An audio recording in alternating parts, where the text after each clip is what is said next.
The wind carried dust through the broken streets of the alien city, and hunger followed close behind. Hunger had been her companion for many weeks now. The alien widow sat near the corner of a cracked stone wall, her thin hands wrapped around a small wooden bowl. The bowl was empty, as it had been for days. She looked inside it again, as if maybe food would appear, but only shadows stared back at her. Her name was Lyra. Once she had been a wife and a mother. Once her home was filled with voices and warmth. But war had taken her husband, sickness had taken her children, and now the world itself seemed to want to take her too. Her people had turned their faces away from her. A widow without family was considered cursed. Nobody shared food, nobody offered help. That evening the marketplace was loud with shouts. The smell of cooked meat floated in the air. It made her stomach twist in pain. She stood far away, because even the smell felt like a cruel game. She pressed the empty bowl close to her chest. Her eyes watched the crowd, hoping, praying that someone might drop a scrap, a crumb, something forgotten. But nobody looked at her. To them she was invisible. A group of alien guards laughed as they passed. One pointed at her and whispered something. The others laughed louder. Lyra looked down, shame burning her face. She pulled the cloth of her shawl tighter around her head. If she spoke back, they might beat her. If she begged, they might mock her more. Silence was safer. Even if silence was killing her slowly, night came, and with night came the cold. Her stomach hurt so badly it felt like knives twisting inside. She leaned against the wall. Clutching her bowl, her breaths grew weak. She thought maybe this was the night she would not wake again. And maybe that was good. Maybe finally the hunger would stop. But then she heard footsteps. Light, quick footsteps that did not belong to a soldier or a merchant. She opened her tired eyes and saw a small figure. At first she thought it was another child of her people. But then the moonlight fell on his face. It was not one of her kind. It was a human boy. His hair was messy. His clothes torn and dirty. His cheeks were hollow from hunger. Just like hers, he should not have been there. Humans were rare in this city. Most lived far away, but here he was, walking straight toward her. His small hands carried something wrapped in cloth. Lyra tried to speak, but her voice cracked. "Go away," she whispered. "I have nothing." The boy stopped in front of her. His eyes, though tired, held a strange light. He looked at her empty bowl and then at her thin face. Slowly, he unwrapped the cloth he carried. Inside were a few pieces of stale bread, rough and hard, but real food. He placed one piece into her bowl. Her breath caught. She had forgotten what food looked like. Her hands shook as she stared at it. But before she could say anything, the boy spoke. His voice was small but clear. "Be my mom," he said. The word struck her heart like lightning.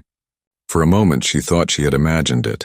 Her ears buzzed. She looked at him, at his tired face, at his trembling hands. He was serious.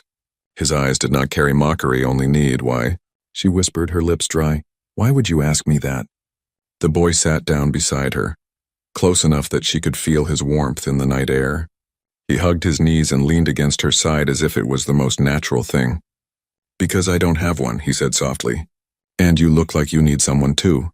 Tears she had buried for years broke free. They rolled down her cheeks and dropped into the empty bowl, mixing with the bread. She covered her mouth with her hand, shaking.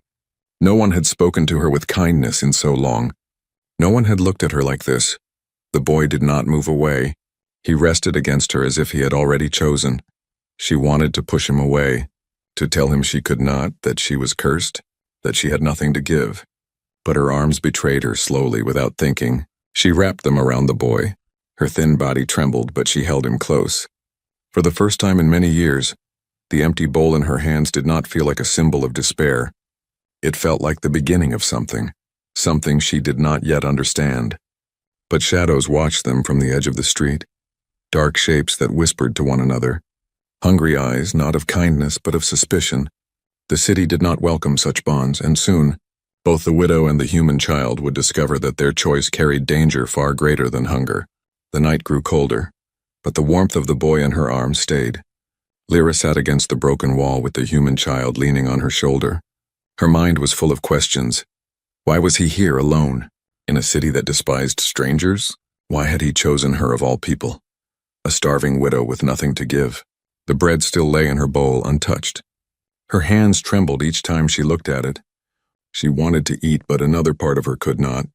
The boy had given it to her without fear, and his words kept echoing in her ears. Be my mom. At last she found her voice, weak but steady. Child, do you understand what you're asking? She whispered. Her kind did not mix with humans. The city would call it a crime. Both of them could be punished. The boy nodded as if her warning meant nothing. His eyes were clear, even if his cheeks were hollow with hunger. I don't care, he said. I just want a mom again. Something inside her cracked open. She remembered her own children, small hands tugging at her robe, little voices calling her name, all of them gone.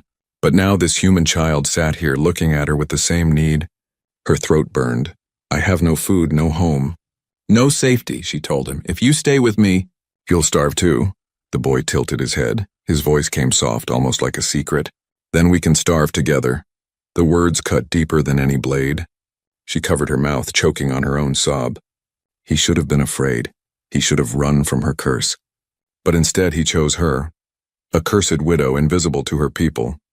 And yet in his eyes she was needed. She could not answer him, not yet. The boy leaned closer. He slipped his hand into hers and closed her fingers around the bread in the bowl.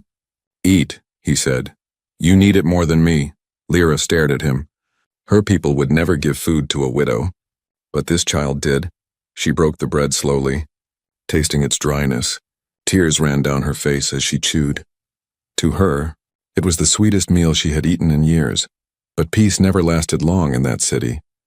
Across the street, two shadowy figures stood watching, their faces hidden beneath hoods, their whispers carried in the night wind.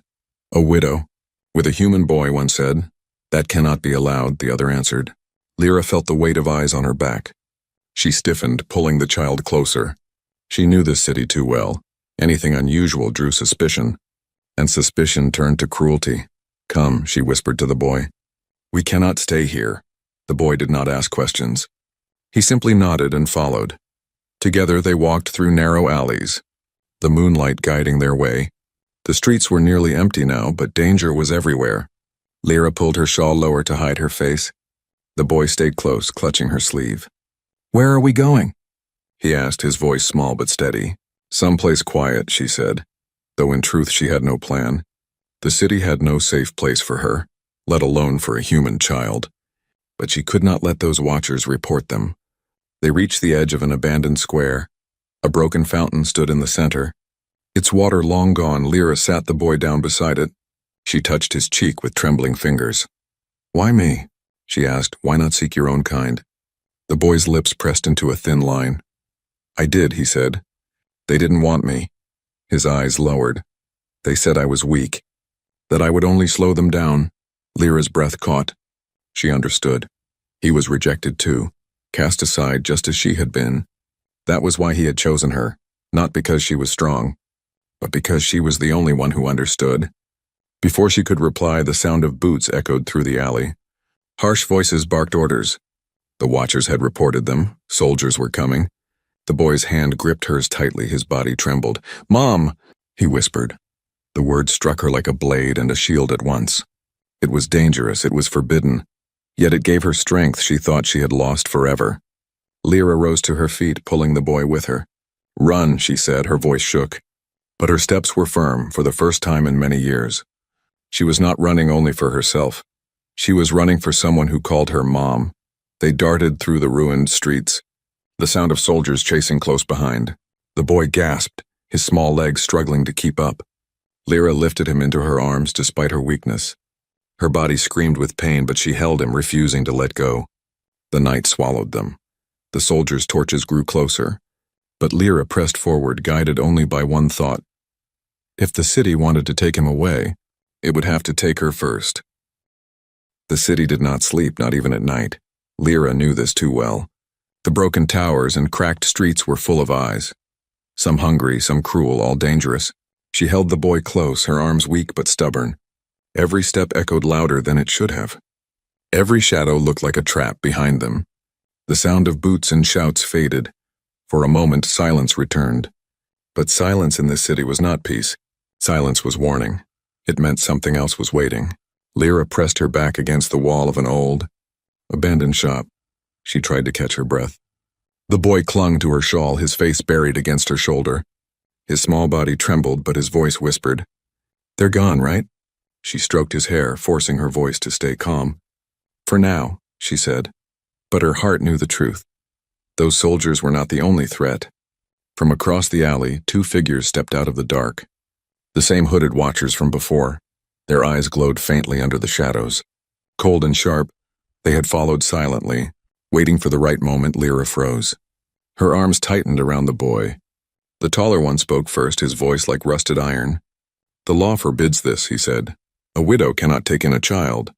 And certainly not a human, the other sneered. She should be reported, but perhaps... His eyes slid to the boy. Perhaps the human is worth more than that. The boy shrank back, clutching Lyra's shawl tighter. Lyra's blood ran cold. She knew what they meant in this city. Children like him could be sold, traded like objects. His fate would be worse than hers. You will not touch him, she said. Her voice cracked but carried steel. The men laughed. And what will you do, starving widow? Strike us with your empty bowl? Lyra's hand trembled as it gripped the bowl tighter. They were right. She had nothing. But when she looked down at the boy's wide, frightened eyes, something fierce lit inside her chest. She stepped back slowly, pulling him with her. The watchers did not chase yet. They only smiled a predator's smile. Run then, one said. The city will catch you. If not us. Lyra didn't wait. She turned and fled down the alley, the boy's hand in hers. Her thin legs carried her faster than she thought possible. The boy stumbled, but she pulled him up again and again. Each corner they turned, she felt those eyes behind them, always watching. At last they found a narrow passage between two ruined buildings. She pushed the boy inside, pressing her finger to her lips. Quiet, she whispered, her chest heaved with breath. Her ears strained for footsteps. Minutes passed, or maybe only seconds. The shadows outside stretched long. A faint chuckle echoed in the distance, then nothing. Silence again. The boy whispered, Why are they after us? Because we don't belong, Lyra said, her voice heavy. Because we're weak. And the weak are prey here. The boy's small hand found hers. But you're not weak, he said firmly. You're strong. You're my mom. Her throat tightened. The word gave her courage. It was foolish, dangerous, maybe even impossible, but it gave her strength. She squeezed his hand back. Then I must protect you, still. She knew this city would not stop hunting them. Already news of a widow hiding a human would spread. Every corner would carry whispers, every shadow would carry eyes. Suddenly, a sound broke the quiet. A soft creak, metal against stone. Lyra looked up. Above them on the roof, a dark shape crouched, watching. Its eyes reflected the moonlight like a predator's.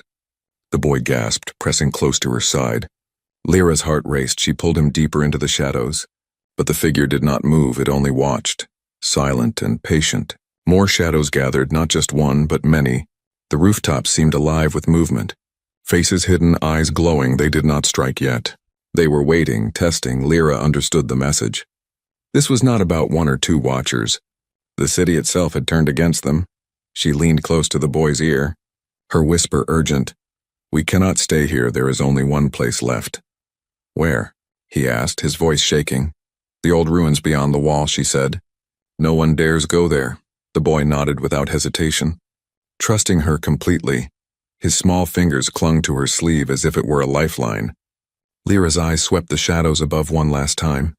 She knew the watchers would not give up. They would follow, they would whisper, they would wait. But she also knew something else. She would not give him up. Not to hunger, not to cruelty, not to them.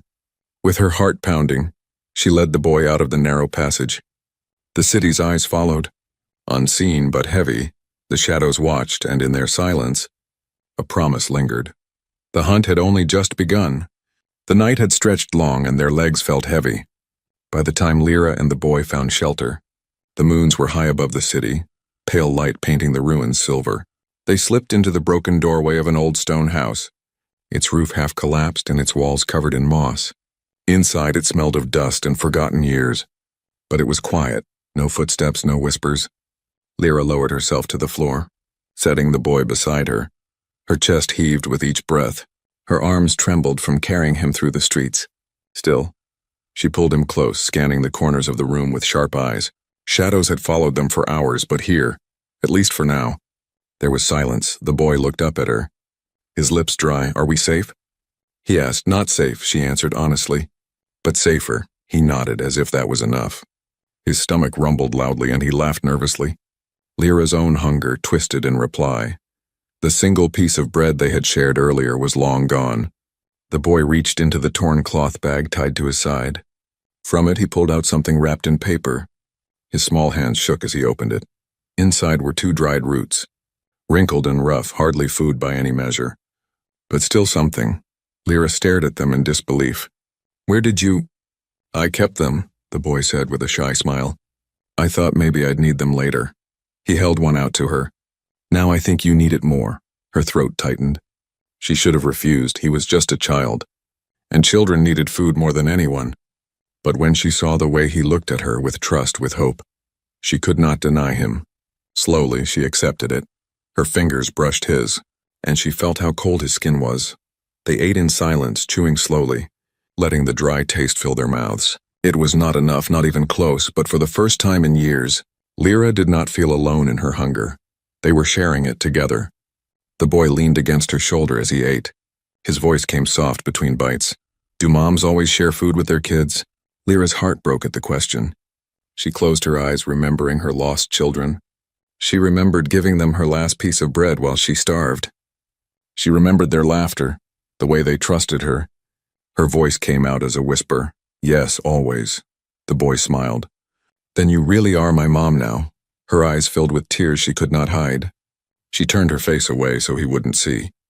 But the boy noticed anyway. He pressed closer, as if protecting her instead.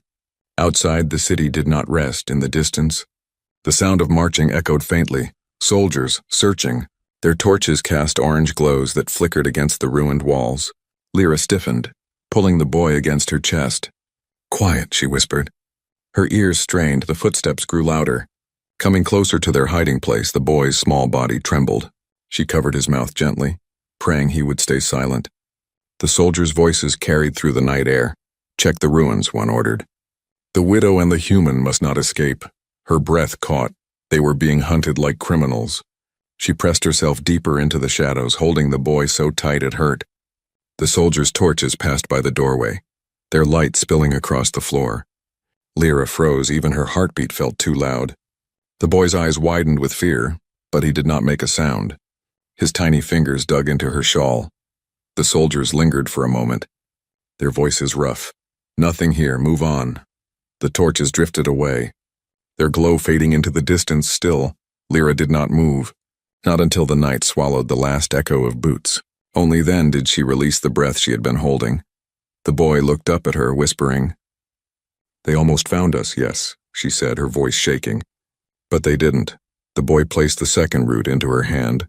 "Eat this too," he said. "You need strength." She wanted to refuse, but his eyes begged her, so she ate it slowly, each bite feeling like a promise she would not abandon him. No matter what came, they sat together in the ruin. Their hunger eased, but not ended. The boy leaned against her side, his breathing slowing as sleep pulled at him. Lyra wrapped her shawl around both of them, shielding him from the cold night air. Her eyes stared into the darkness. She knew the watchers were still out there, silent, patient, waiting for their chance. She tightened her hold on the boy. Her mind burned with a single thought. If the city wanted to take him, they would have to take her life first. And as she looked down at the sleeping child for the first time in many years, she felt something stronger than fear. She felt hope. The night was still, but Lyra knew stillness was a lie in this city. Silence meant only one thing. The hunters were near. She held the boy close under her shawl, her eyes scanning the ruined house around them. His soft breaths tickled her arm as he slept. But she could not rest, not even for a heartbeat. Then it came, a distant whistle, sharp and cold. Cutting through the night air, she froze. Her people used that whistle to signal a hunt. It was not for animals, it was for them. The boy stirred. "Mom?" he whispered, his voice small, frightened. She pressed a finger to his lips. "Quiet," she whispered. "We must go." He blinked sleep from his eyes. But when he saw the fear in hers, he understood. He nodded without a word.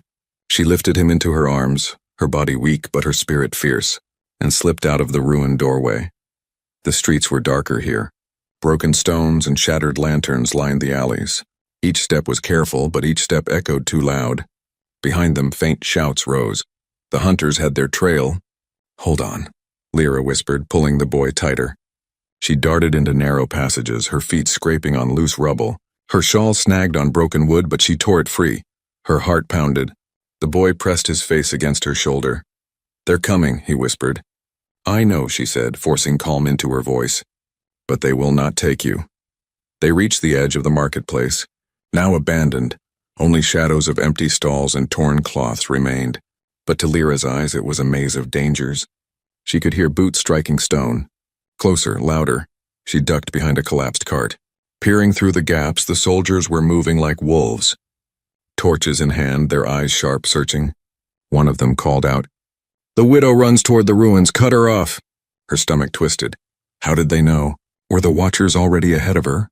She swallowed fear and pressed on, weaving through the stalls. Her legs screamed with pain, but she did not stop.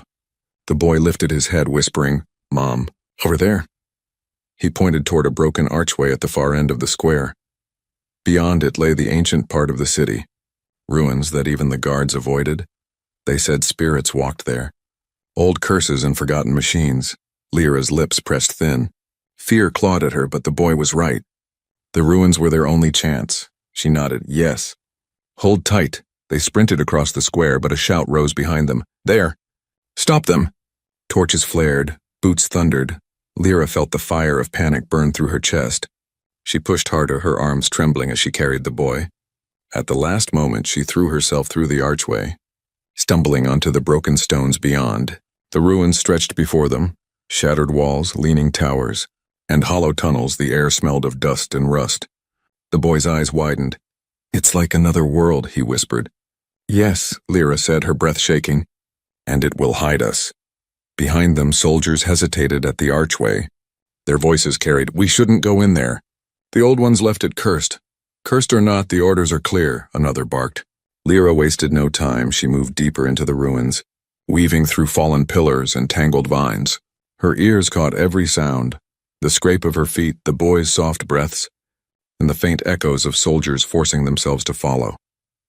As they climbed over a broken stairway, the boy whispered, "Why are they chasing us?" "Because we broke their rules," she answered, her voice heavy. "Because they fear what they do not understand," the boy frowned. "But all I wanted was a mom." Lyra's heart ached. Her arms shook, but she held him tighter. "And you will have one," she said. No matter what, suddenly a crash echoed from above. Stones tumbled down as one of the ruins gave way. Soldiers shouted. Their torches lit the night like angry stars. Lyra ducked into a hollow passage, barely wide enough for them. Her shawl scraped stone as she squeezed through. The boy gasped, his small hand gripping hers. They crawled until the tunnel opened into a hidden chamber. Moonlight spilled through a broken ceiling. Dust floated like silver mist. Strange shapes stood against the walls. Metal frames, rusted machines from a time long past. The boy's eyes widened. What is this place? Lyra looked around, unease prickling her skin. A memory, she whispered. A memory of when humans once walked here. Before she could say more, voices echoed at the tunnel entrance. The soldiers had found the path. Their torches flickered against the stone. Lyra pressed the boy behind her. Her body a thin shield, but her spirit unyielding. Stay quiet, she whispered. Do not move. The shadows of soldiers stretched across the chamber walls. Growing longer as they entered, their footsteps fell heavy. Their voices sharp. They're here. I can smell the human. The boy clung to her robe, fear shaking his small frame. Lyra's empty bowl, still tied at her side, pressed against her hip. To others it was nothing. But to her it was a weapon, a promise, a symbol. Her breath steadied, her heart hardened. The hunters thought they were chasing prey. But Lyra was no longer prey, not tonight. The chamber was cold and still, dust rising like smoke in the moonlight. Lyra pressed the boy behind a broken pillar, her body tense. Soldiers' voices echoed through the tunnel, closer with each step. Their torches burned orange light on the stone, shadows dancing like predators. Lyra's chest heaved. She was tired, hungry, weak. Yet the boy's small hand clutching her robe gave her strength. She whispered, Stay hidden no matter what happens. The boy's eyes were wide. But he nodded, his lips formed one word. Mom, the soldiers entered, 3 of them. Their armor cracked with age, but their eyes sharp. They carried blades and fire. Searching the chamber, one of them sniffed the air. The human is here. I can smell his skin. Lyra's heart thudded. She pulled the boy deeper into shadow. Her eyes darted across the room, looking for an escape. That was when she noticed something strange at the far wall. Half covered by vines and stone was a door, not made of rock but of metal, rusted yet intact. Her breath caught. She had never seen such a thing before. Her people built with stone and wood, not this. The boy saw it too. His small hand tugged her sleeve, whispering, "That's human."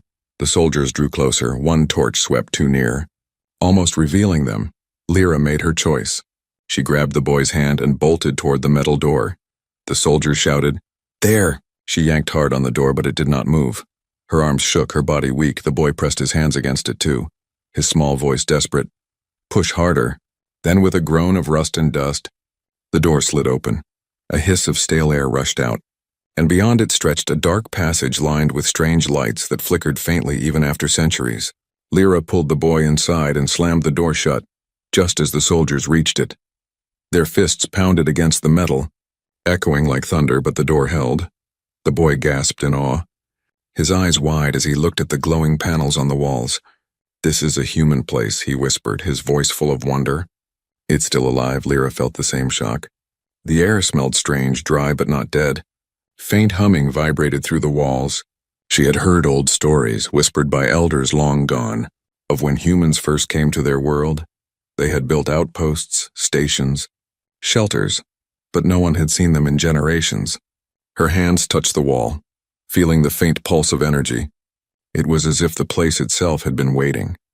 The boy's steps echoed as he walked ahead. He touched a panel with his small fingers, and to Lyra's shock, the panel lit up. A soft glow spread across the corridor, showing symbols she did not understand, but he seemed to. His lips moved as if reading. "Access granted," he whispered, his voice shaking with disbelief. "Access?" Lyra asked, confused. "It means—" "It knows me," the boy said, his eyes shone. "It remembers humans." Her chest tightened. This place was not just shelter. It was a connection, a forgotten bond between her people and his. They moved deeper, passing through empty rooms filled with strange machines. Some were broken, some still hummed faintly. In one chamber, metal boxes lined the walls. Inside them lay old supplies, dried packs of food. Sealed tight, Lyra's hands shook as she tore one open. The smell of real food filled the air. She broke it in half and gave the boy the first piece. His eyes filled with tears as he chewed. She ate too, and for the first time in years, her stomach no longer felt like a pit of knives. As they ate, the boy whispered, "This place can protect us, Mom. We can stay here." Lyra looked around, hope rising in her chest, but then she remembered the pounding fists on the metal door. The soldiers would not give up. They would find another way in. And if they discovered this base, they would destroy it, just as they destroyed everything they feared. "No," she said softly. "We cannot stay forever." "They will come." The boy's shoulders slumped, but his eyes still shone. "Then we fight," he said. "With this place's help."